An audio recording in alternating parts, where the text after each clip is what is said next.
कि मसीह में हमारी पहचान क्या है। एज ए विश्वासी मसीही जीवन में हमारी पहचान क्या है, हम क्या है मसीह के अंदर, है ना। एक्चुअली बहुत सारे विश्वासी ऐसे हैं जिनको सचमुच में यही नहीं समझ में आता कि हम मसीह में हैं क्या। सो आज हम इस बात को समझ सकते हैं कि हम मसीह में क्या है। और 3 बात हम इसमें भी देखेंगे। जो पहली बात है वो ये है कि मसीह में हम सब जो हैं परमेश्वर के पवित्र और निर्मल वचन के द्वारा हम नया जन्म पाए हुए हैं। मसीह में हम परमेश्वर के पवित्र और जीवित वचन के द्वारा हम नया जन्म पाए हुए हैं। दूसरी बात हम देखेंगे कि हम परमेश्वर पवित्र आत्मा का मंदिर है, यूं कि हमारा जो शरीर है वो पवित्र आत्मा का मंदिर है। तीसरी बात हम देखेंगे कि हम लोग पवित्र परमेश्वर के पवित्र प्रजा हैं, परमेश्वर के निज प्रजा हैं। इन 3 बात को हम लोग देखेंगे और इसे हमें समझना हम सब के लिए बहुत ही जरूरी है। तो पहले बात पर हम लोग आएंगे। 1 से 3 पद में इस बात पर जोर दिया गया है कि हम लोग परमेश्वर के वचन के द्वारा नया जन्म पाए हुए लोग हैं, है ना। न्यू बॉर्न बेबी, नया जन्म का मतलब कि ये जो निकोदेमुस ने सवाल किया था उससे थोड़ा बाहर निकलिएगा। निकोदेमुस ने ये पूछा था यीशु मसीह को, जब यीशु मसीह यूहन्ना रचित सुसमाचार बता रहे हैं जब तक कोई मनुष्य नया जन्म नहीं पाएगा तब तक वो परमेश्वर के राज्य में प्रवेश नहीं करेगा। सो निकोदेमुस जो यहूदियों में गुरु है और वो आकर के यीशु मसीह को रात में पूछता है कि गुरुजी ऐसे कैसे हो सकता है कि कोई जो जन्म ले लिया है वो बड़ा आदमी हो गया, वो कैसे फिर माँ के पेट में जाए और फिर दुनिया में आए। सो यीशु मसीह ने उसे समझाया कि एक बालक के समान आपको फिर से नया सोच, नया विचार लेकर के आना है। ये नहीं कि आप फिजिकली नया जन्म लेकर के आए, बल्कि आपको मेंटली पूरा जो पुराना स्वभाव उसको छोड़कर एक नए स्वभाव में हमें प्रभु में आगे बढ़ना है। सो पहले पद में इसी बात पर जोर दिया गया, इसलिए सब प्रकार का बैरभाव, छल, कपट, डाह और बदनामी को दूर करके, है ना। पहली बात, इन सारी बातों को दूर करना है। मतलब जो हमारा पुराना जीवन है उस पुराने जीवन को उतार देना है और हमें आगे बढ़ना है। मसीह में आने से पहले जो हमारा जीवन था, चाहे वो गाली गलौज का जीवन था, चाहे लड़ाई झगड़ा का जीवन था, चाहे झूठ बोलने का था, चाहे मूर्ति पूजा के उन्माद में हम रहते थे, या किसी भी तरह की ऐसी बातों में हम रहते थे, जो अब हमें छोड़कर एक नया जीवन सच्चे जीवित परमेश्वर के डर भय में चलना है, हमें उसके अनुग्रह में चलना है, उसकी दया में चलना है, ताकि हमारा जीवन और भी प्रभु में बढ़ता हुआ चला जाए। और इसीलिए इफिसियों के 4 अध्याय में लिखा है 22 से 24 तक कि तुम अपने चाल चलन के पुराने मनुष्यत्व को जो भरमाने वाली अभिलाषाओं के अनुसार भ्रष्ट होता जाता है उतार डालो। जो पुराना मनुष्यत्व है, जो अभी हमने जिक्र किया, जो पुराना मनुष्यत्व है, जो भरमाने वाली अभिलाषा है, ऐसी बातें जो आपको सही रास्ते नहीं चलने देगा, ऐसी बातें जो आपको पथ भ्रष्ट कर देगा, ऐसी बातें जो आपको परमेश्वर से दूर ले जाएगा, उन सारी बातों को उतार डालो और अपने मन के आत्मिक स्वभाव में नए बनते जाओ। मन के आत्मिक स्वभाव में जो पहला हमारा सोच विचार था उसको छोड़ दो, पहला जो चाल चलन था उसको छोड़ दो, पहला जो स्वभाव था उसको छोड़ दो, और नया स्वभाव, नया चाल चलन, नया विचार जो अब परमेश्वर के वचन के द्वारा हम सीखते हैं। जैसे हमारे वचन, हमारे मन के नए हो जाने से हमारा चाल चलन भी बदलता हुआ चला जाए, इस रीति से। सो क्या करना है कि अपने मन के आत्मिक स्वभाव में नए बनते जाओ और नए मनुष्यत्व को पहन लो, जो परमेश्वर के अनुसार सत्य की धार्मिकता और पवित्रता से सृजाया गया है। पवित्रता से सृजा गया जो नए मनुष्यत्व है, नए मनुष्यत्व को हमें पहनना है, नए स्वभाव, नए विचार, नए में बढ़ना है ना। और दूसरे पद में लिखा है कि हमें जो लालसा करना है निर्मल आत्मिक दूध, इस तरह से नए बच्चे के समान, यहां इस तरह से लिखा है, नए जन्मे हुए बच्चों के समान निर्मल आत्मिक दूध की लालसा करो, ताकि उसके द्वारा उद्धार पाने के लिए बढ़ते जाओ। यहां लिखा है,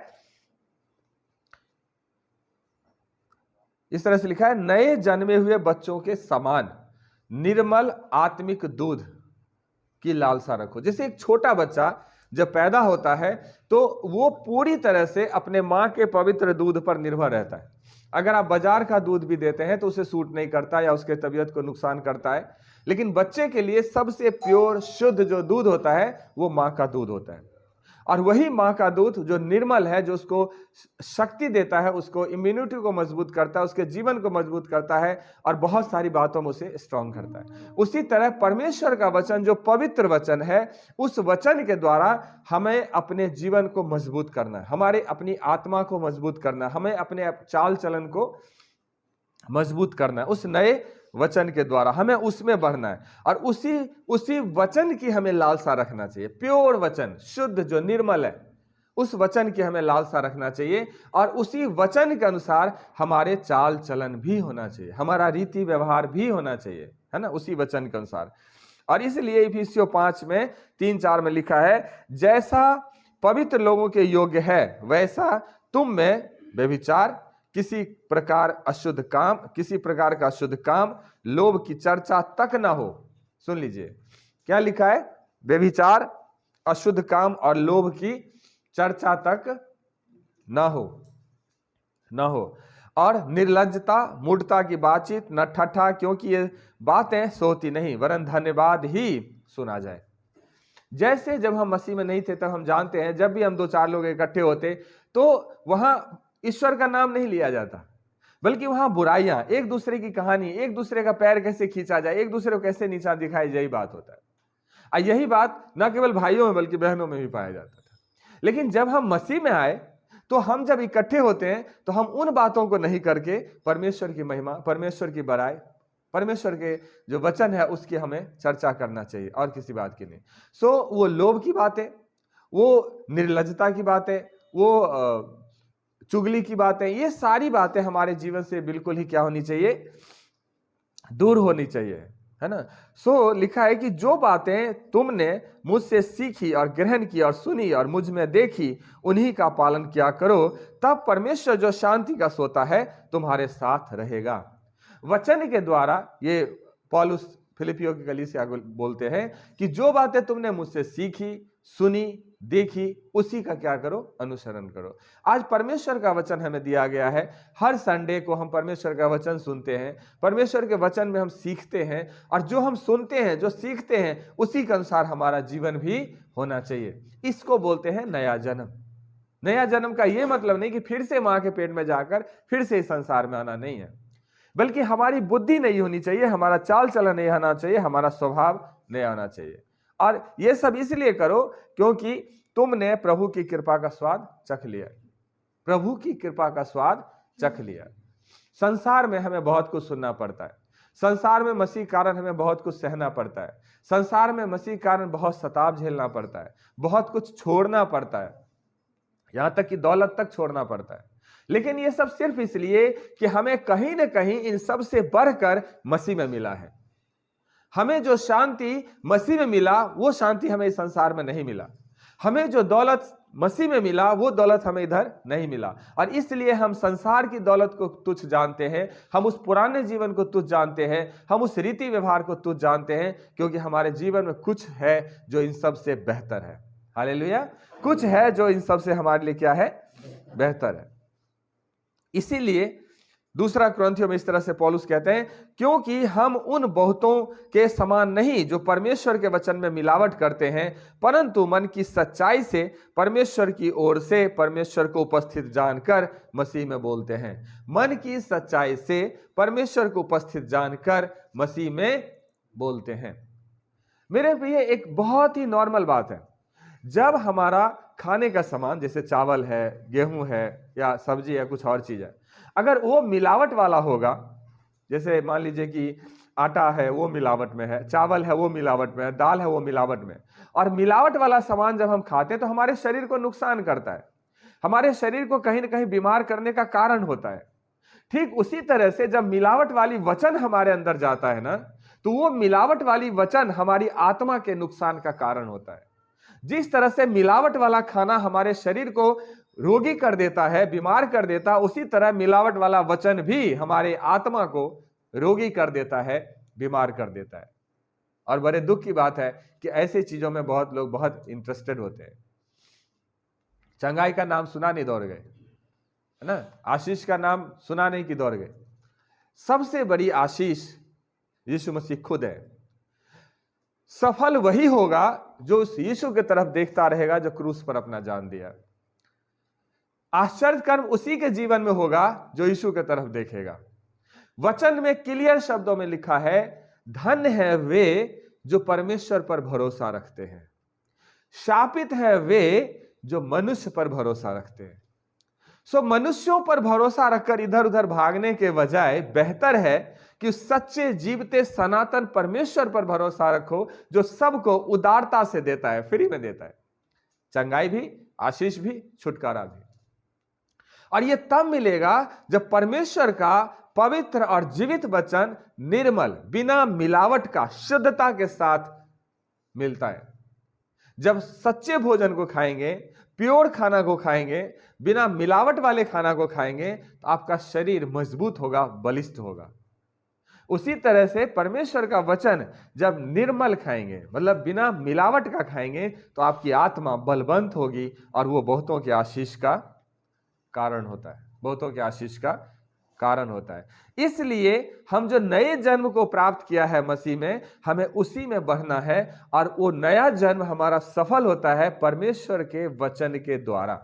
उस वचन को बिल्कुल सच्चाई और सिधाई के साथ अपने दिल में उतारिए और उसी वचन के अनुसार जीवन को जीना है।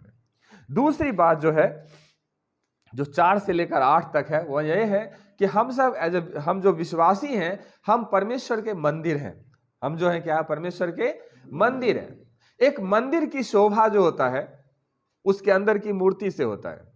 एक मंदिर की शोभा, मान लीजिए मंदिर बहुत अच्छा बना है, टाइल टूल लगा के, सब कुछ लगा के बना है, और उसके अंदर ईश्वर ही ना रखा, ईश्वर ना हो, तो उस मंदिर की शोभा होगी? नहीं होगी। उसी तरह ये शरीर जो पवित्र आत्मा का मंदिर है, आपने इस शरीर को बाहरी रूप से खूब सजाया, लेकिन इसके अंदर पवित्र आत्मा की उपस्थिति नहीं है, तो इस मंदिर की सारी शोभा क्या है?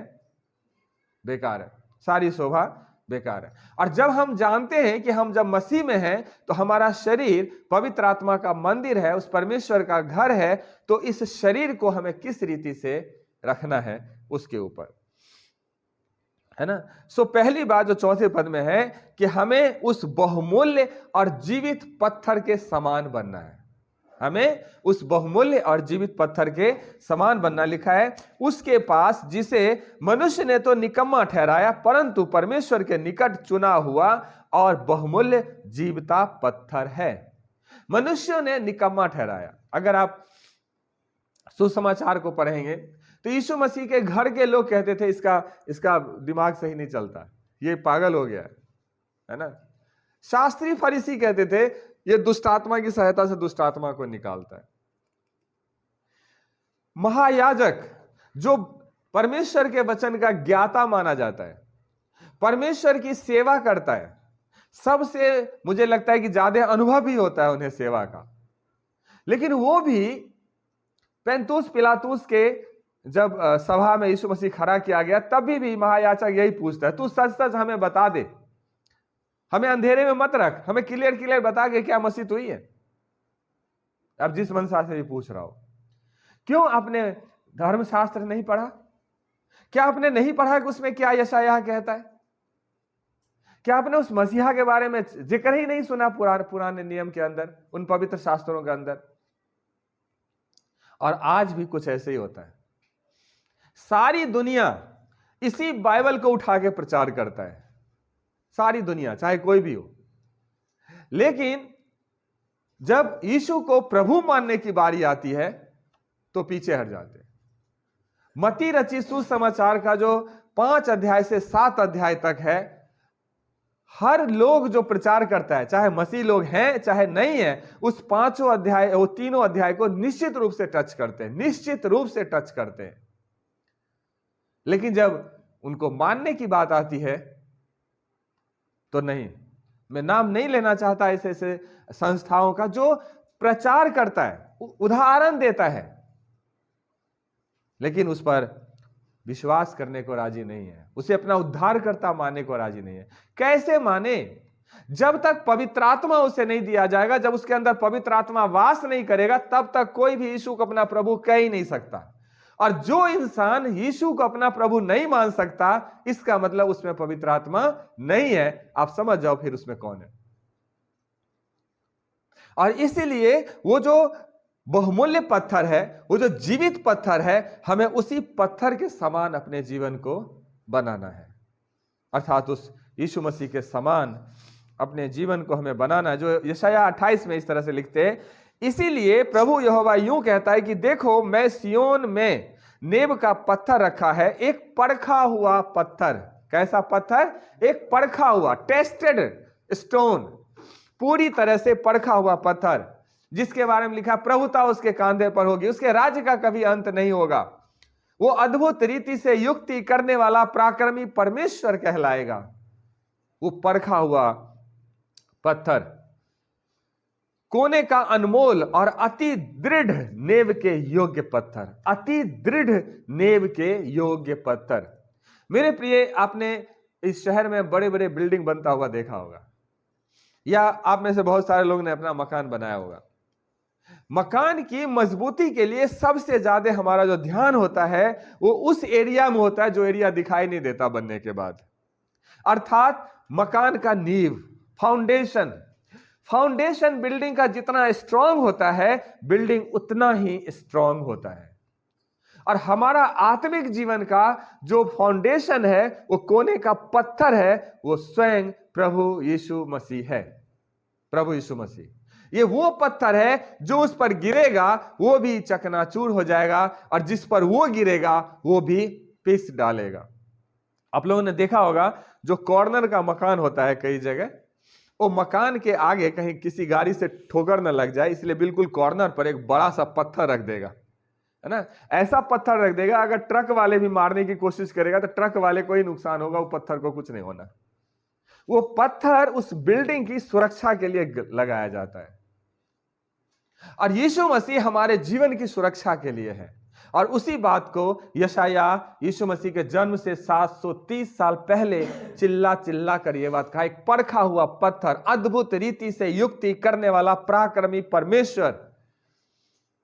और फिर 53 अध्याय में कहता है कि कैसे वो दुख उठाएगा, कैसे उसको मारा जाएगा, किस तरह से वो तुम्हारे पापों के खातिर उसके ऊपर सारे पापों को लाद दिया गया, सारी बातें।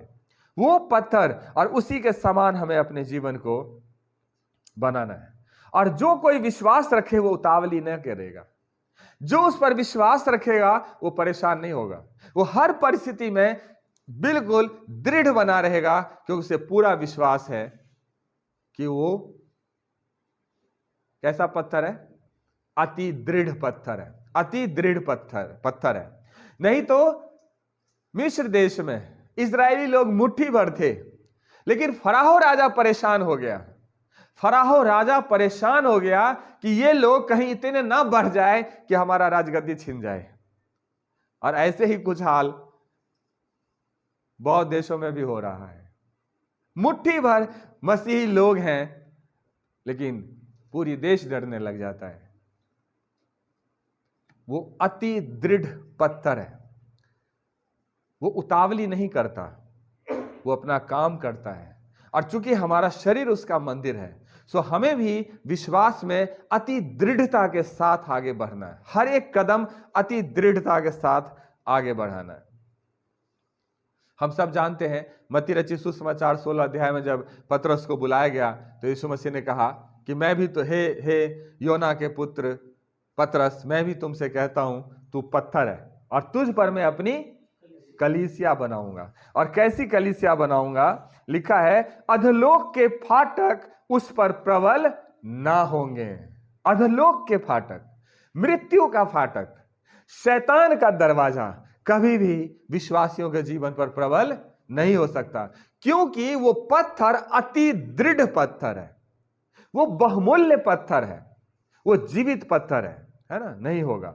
और मैं तुझे स्वर्ग राज्य की कुंजियां दूंगा, और जो कुछ तुम पृथ्वी पर बांधेगा वो स्वर्ग में बंधेगा, और जो कुछ तू पृथ्वी पर खोलेगा वो स्वर्ग में खुलेगा। एक ऐसा डाइवर्जन पावर हमारे अंदर दिया गया है, एक ऐसा कैपेसिटी दिया गया है कि अगर बिल्डिंग नीचे मजबूत है तो ऊपर भी मजबूत ही जाएगा।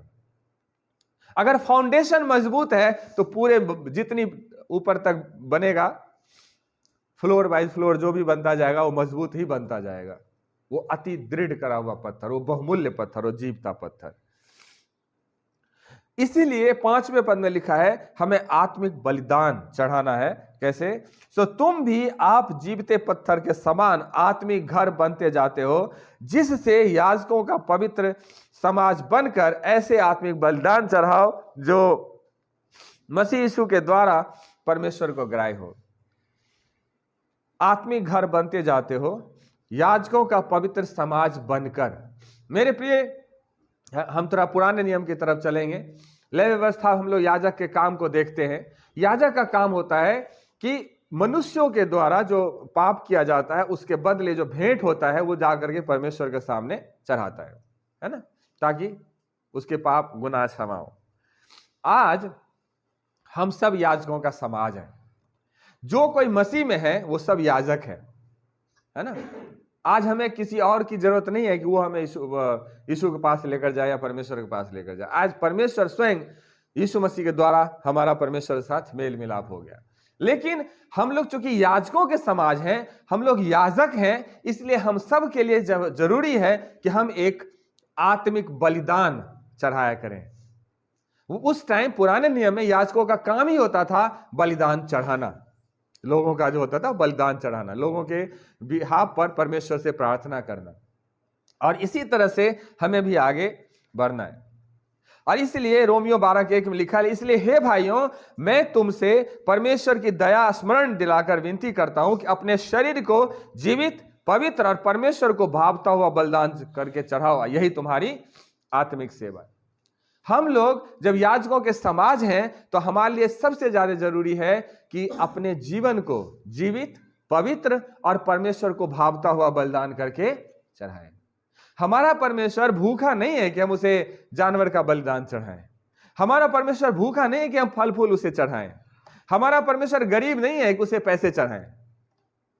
और नहीं हमारे परमेश्वर के पास सोने की कमी है कि उनको ताज ले जाके दे के आए। हमें हमारे परमेश्वर के लिए जो कुछ कर सकते हैं वो ये है कि अपने शरीर को जीवित, पवित्र और भावता हुआ बलिदान करके परमेश्वर को चढ़ाना है। ये शरीर जो परमेश्वर का मंदिर है, पवित्र आत्मा का मंदिर है, इस शरीर को जीवित रखें। कैसे जीवित रख सकते हैं? पवित्र आत्मा की उपस्थिति होनी चाहिए। पवित्र रखें, मूर्तियों से दूर रखिए और भावता हुआ वो काम करिए जो काम परमेश्वर को ग्रहण योग्य होता है, और तब ये परमेश्वर को ग्रहण योग्य ठहरता है। इब्रानियों 12:2 में लिखा है कि विश्वास के कर्ता और सिद्ध करने वाले यीशु मसीह की ओर ताकते रहो, जिसने उस आनंद के लिए जो उसके आगे धरा था लज्जा की कुछ चिंता न करके क्रूस का दुख सहा और सिंहासन पर परमेश्वर के दाहिने जा बैठा। हमें अपने प्रभु यीशु मसीह की तरफ देखते रहना है। ये मत सोचिए कि शायद मेरे द्वारा क्या हुआ बलिदान, शायद मेरे द्वारा क्या हुआ काम परमेश्वर को पता नहीं ग्रहण योग्य ठहरेगा नहीं। यीशु मसीह ने हम सब के लिए हर चीज को क्रूस पर पूरा कर दिया है। सो हम अपने आप को जीवित, पवित्र और भावता हुआ बलिदान करके चढ़ाते हुए हम अपने प्रभु यीशु मसीह की तरफ देखते रहें कि अगर कुछ कमियां रह भी जाए तो वो उसको क्या कर दिया है पहले ही, आज 2000 साल पहले ही उसको पूरा कर दिया है। इसलिए हम उसके द्वारा अर्थात प्रभु यीशु मसीह के द्वारा स्तुति रूपी बलिदान अर्थात उन होठों का फल जो उसके नाम का अंगीकार करते हैं परमेश्वर के लिए सर्वदा चढ़ाया करें। स्तुति रूपी बलिदान, हम अपने मुंह से परमेश्वर का धन्यवाद करें, परमेश्वर की स्तुति गाएं, परमेश्वर की महिमा करें, यही परमेश्वर को अच्छा लगता है। अगर आप ये सोचेंगे कि परमेश्वर कुछ थोड़ा सा घूस दे दें, है ना, कुछ फल फूल, कुछ पैसे, कुछ सोने के ताज, और क्या दे सकते हैं, ऐसे कुछ, या पंखा दे दिया उस पर पूरे खानदान का नाम लिखा दिया, तो परमेश्वर इससे प्रसन्न हो जाएगा, ऐसा कुछ नहीं है। परमेश्वर को हमारा शरीर पवित्र चाहिए, परमेश्वर को हमारे होठ से महिमा चाहिए। हमेशा हमें अपनी जुबान से परमेश्वर की महिमा और बड़ाई करनी चाहिए, और यही परमेश्वर को ग्रहण योग्य ठहरता है। एक भवन में अगर स्तुति ना हो तो उस भवन का क्या महत्व है? नहीं है ना। एक मंदिर के अंदर पूजा पाठ नहीं हो तो उस मंदिर का क्या महत्व रह जाएगा? उसी तरह इस शरीर जो पवित्र आत्मा का मंदिर है, अगर इस शरीर से परमेश्वर की महिमा ना हो तो इस शरीर का क्या मतलब रह जाएगा? क्या मतलब रह जाएगा? मेरे प्रिय, जरूरी है कि हम सब परमेश्वर की महिमा और बड़ाई करें और अपने जीवन को प्रभु में हम समर्पित करें, अपने जीवन को प्रभु में समर्पित करें।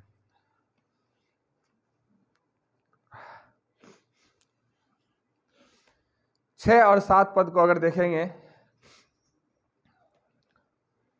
कि जो बहुमूल्य कोने का सिरा है उसको हमें अपने जीवन में स्थापित करना है। बहुमूल्य कोने का सिरा, जैसे एक मंदिर की शोभा तब होती है जब उसमें वेदी होता है ना। एक मंदिर की शोभा तब होती है जब उसमें वेदी होता है। उसी तरह हमारे शरीर की शोभा तब होगी जब पवित्र आत्मा का वास हमारे इस शरीर में होगा, है ना। और 6 और 7 पद में इसी चीज को लेकर लिखा हुआ है, इस कारण पवित्र शास्त्र में भी आए कि देखो मैं सिय्योन के कोने के सिरे का चुना हुआ और बहुमूल्य पत्थर धरता हूं, और जो कोई उस पर विश्वास करेगा वह किसी रीति से लज्जित नहीं होगा। सो तुम्हारे लिए जो विश्वास करते हैं वह तो बहुमूल्य है, पर जो विश्वास नहीं करते उसके लिए जिस पत्थर को राजमिस्त्रियों ने निकम्मा ठहराया वही कोने का सिरा हो गया। मेरे प्रिय, ये मत सोचना कि जो विश्वास करते हैं सिर्फ उसी के लिए, जो विश्वास नहीं करते हैं उसके लिए भी परमेश्वर के पास कुछ ना कुछ है। जो विश्वास करते हैं उसके लिए बहुत कुछ है, जो विश्वास नहीं करते उसके लिए भी है। क्या है, हम आगे देखते हैं। मत्ती रचित सुसमाचार के 21 अध्याय में लिखा है 42 और 44 पद में, यीशु ने उससे कहा, क्या तुमने कभी पवित्र शास्त्र में यह नहीं पढ़ा कि जिस पत्थर को राजमिस्त्रियों ने निकम्मा ठहराया वही कोने के सिरे का पत्थर हो गया।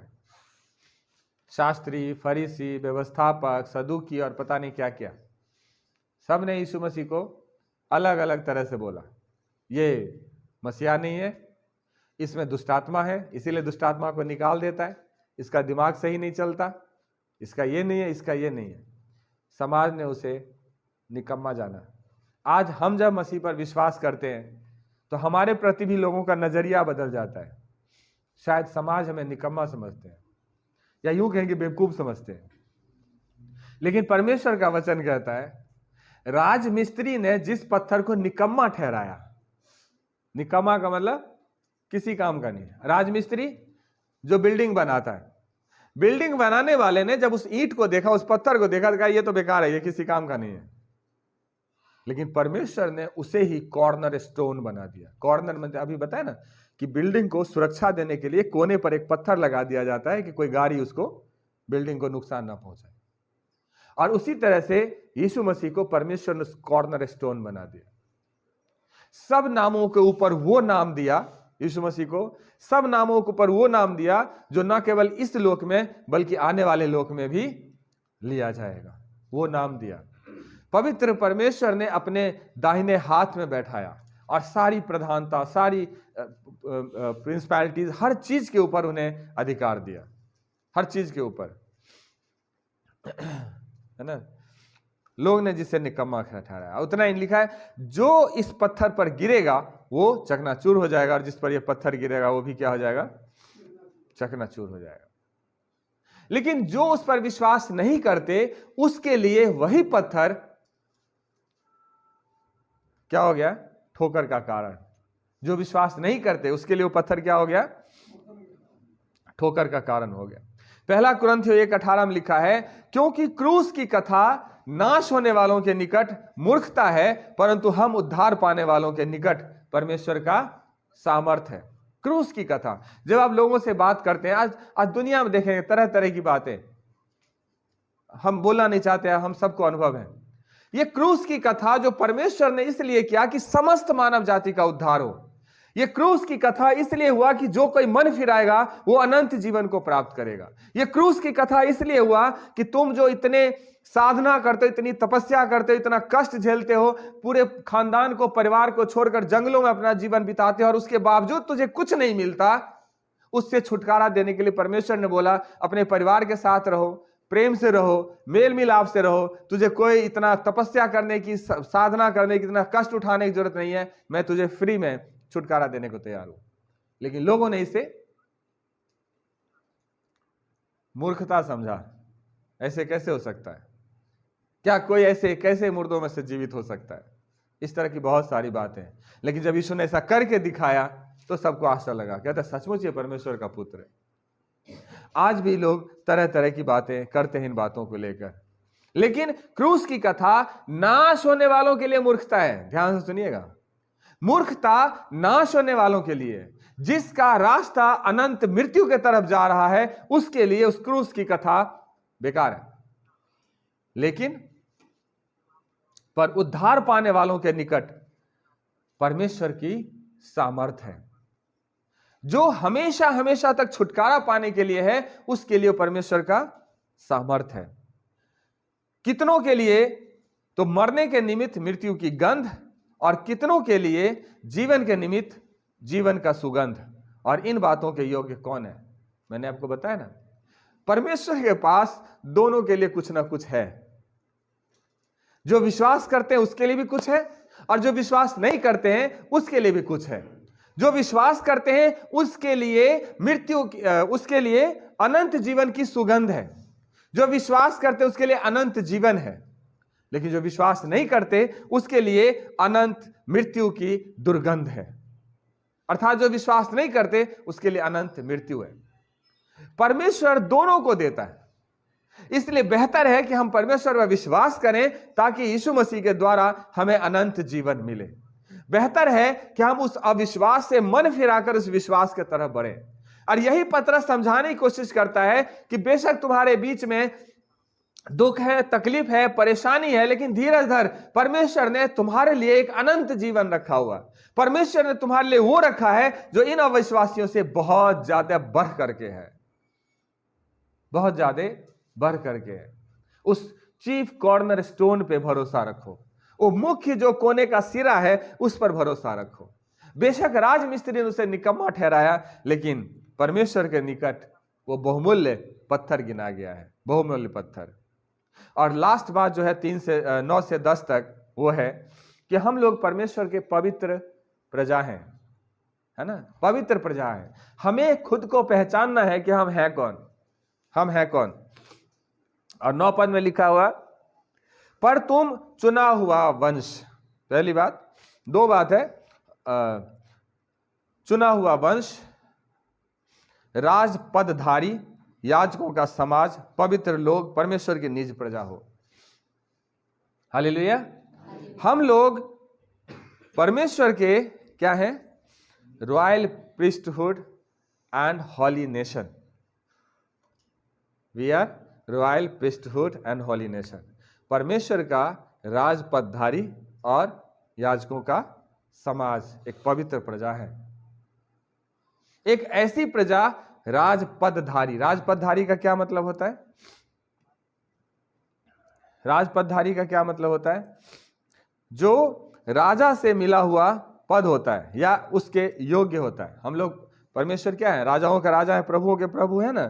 तो हमें एक ऐसा पोजीशन दिया हुआ है ना, उस राजसी जीवन में परमेश्वर ने हमें रखा है। और हम याजकों का समाज हैं, याजकों का समाज हैं। सो लिखा है चुना हुआ वंश। सबसे पहली बात, परमेश्वर का चुना हुआ वंश।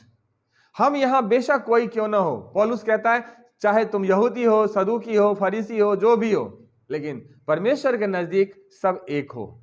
उसी तरह इस पृथ्वी पर हम बेशक कोई भी हैं, गोरे हैं, काले हैं, छोटी जाति से हैं, बड़ी जाति से हैं, कैसा भी है, पैसे वाले हैं, गरीब है, जैसे जो भी हैं, लेकिन परमेश्वर के नजदीक हम एक वंश हैं, क्योंकि उस अविनाशी बीज से हम सब उत्पन्न हुए हैं। और इसीलिए परमेश्वर की कलीसिया हम पाए जाते हैं। और हम सब एक हैं और राजपदधारी हैं, याजकों का समाज है, पवित्र लोग हैं। इसलिए जिसने तुम्हें अंधकार में अपनी अद्भुत ज्योति में बुलाया, उसके गुण प्रकट करो। हम सब पहले अंधकार में थे, हमें नहीं पता हमें किधर जाना, हमें नहीं पता हमें क्या करना, हमें जो लोग कहता था हम वही करते थे। अंधेरे में अगर रस्सी पड़ा रहे, आप उसको क्या समझेंगे? सांप, सांप ही समझेंगे ना, बेशक रस्सी हो। अगर कोई कह रहे नहीं नहीं वो सांप नहीं है, हमने ही एक क्या कपड़ा छोड़ दिया था वो है, आप मान जाएंगे हाँ ठीक है, हो सकता है कपड़ा ही। कोई कहता नहीं नहीं वो कपड़ा नहीं है, वो एक वो लतरने वाली होती है ना लकड़ी, वो लकड़ी है, हाँ ठीक है। अंधेरे कमरे में आपको पता नहीं कि वो रियल में है क्या, लेकिन जैसे ही रोशनी वहां पर पड़ेगी, रोशनी आते ही आप समझ जाएंगे कि एक्चुअली में है क्या, ये रस्सी है या लतरने वाली कोई लकड़ी है या कपड़ा है। उसी तरह बेशक हम अंधेरे में थे और जैसा हमको कहा जाता था वहां चले जाओ तुम्हारा छुटकारा मिल जाएगा, ये कर लो तुम्हारा छुटकारा मिल जाएगा, ऐसा कर लो तुम्हारा भला हो जाएगा, हम वही करते थे। लेकिन अब जब ज्योति हमारे अंदर आया है, अब जब परमेश्वर की सामर्थ हमारे अंदर आया है, तो हम ये समझने लगे हैं कि सच्चा क्या है, ईश्वर कौन है, सच्चाई किधर है, किस मार्ग से हमें जाना है, क्या करना है, इन सारी बात हमें अब समझ में आने लगा है। जिसने अपने आप को हमारे लिए दे दिया, हमें हर प्रकार के अधर्म से छुड़ा ले और शुद्ध करके हमारे लिए एक ऐसा जाति बना ले, अपने लिए एक ऐसी जाति बना ले जो भले भले कामों में सरगम रहे। हम सबको परमेश्वर ने छुड़ाया, इस योग्य बनाया कि हम परमेश्वर के भले काम के लिए हम हमेशा तैयार रहें। और 10 और लास्ट पर जो है, हम लोग परमेश्वर के एक प्रजा है, उनकी निज प्रजा है। कैसी प्रजा है? उनकी निज प्रजा है, जो यशायाह 41 में 9, 10, 13 में इस तरह से लिखा है, तू जिसे मैंने पृथ्वी के दूर दूर देशों से लिया। कहां से लिया? दूर दूर देशों से लिया, और पृथ्वी की छोर से बुलाकर ये कहा कि तू मेरा दास है, मैंने तुझे चुना है, तजा नहीं। यीशु मसीह का जन्म हुआ बैतलहम में, रहते थे गलील में, पालन पोषण हुआ नासरत में, और चुनाव हुआ हमारा इंडिया में। और इससे भी दूर दूर देश से परमेश्वर ने अपने लोगों को क्या किया? इकट्ठा किया। सो वही परमेश्वर का वचन कहता है, तू जिसे मैंने दूर दूर देशों से लिया और पृथ्वी की छोर से बुलाकर कहा तू मेरा दास है, मेरा सेवक है, मैंने तुझे चुना है, तजा नहीं है, चुना है लेकिन छोड़ा नहीं है, पकड़ के रखा हूं। मत डर क्योंकि मैं तेरे संग हूं, इधर उधर मत ता क्योंकि मैं तेरा परमेश्वर हूं। मैं तुझे दृढ़ करूंगा, तेरी सहायता करूंगा और अपने धर्म में दाहिने हाथ से तुझे संभाले रहूंगा, क्योंकि मैं तेरा परमेश्वर यहोवा तेरा दाहिना हाथ पकड़ कर कहूंगा मत डर, मैं तेरी सहायता करूंगा। मेरे प्रिय, हमारे जीवन में कई बार ऐसी हालात आती है, कई बार ऐसी परेशानी आती है, कई बार ऐसे दुख तकलीफ का सामना करना पड़ता है, लेकिन ध्यान रखिए परमेश्वर ने हमें चुना है, किसी मनुष्य ने हमें नहीं चुना है, किसी पास्टर ने हमें नहीं चुना है। हमें किसने चुना है? परमेश्वर ने चुना है। किसी देश के लोग ने हमें नहीं चुना है, हमें परमेश्वर ने चुना है। और ना केवल चुना है बल्कि हमें पकड़ के रखा है, कह रहा है मैं तेरा दाहिना हाथ पकड़ कर ले चलूंगा, मत डर क्योंकि मैं तेरे साथ रहता हूं। और इसलिए मेरे प्रिय जरूरत है कि हम सब पूरी तरह से मन फिराकर उस सच्चे और जीवते सनातन प्रभु की तरफ बढ़ते जाएं, है ना। सो हमने जब आज देखा है कि हम परमेश्वर में क्या है, हमारी पहचान क्या है, हम क्या है, इस बात को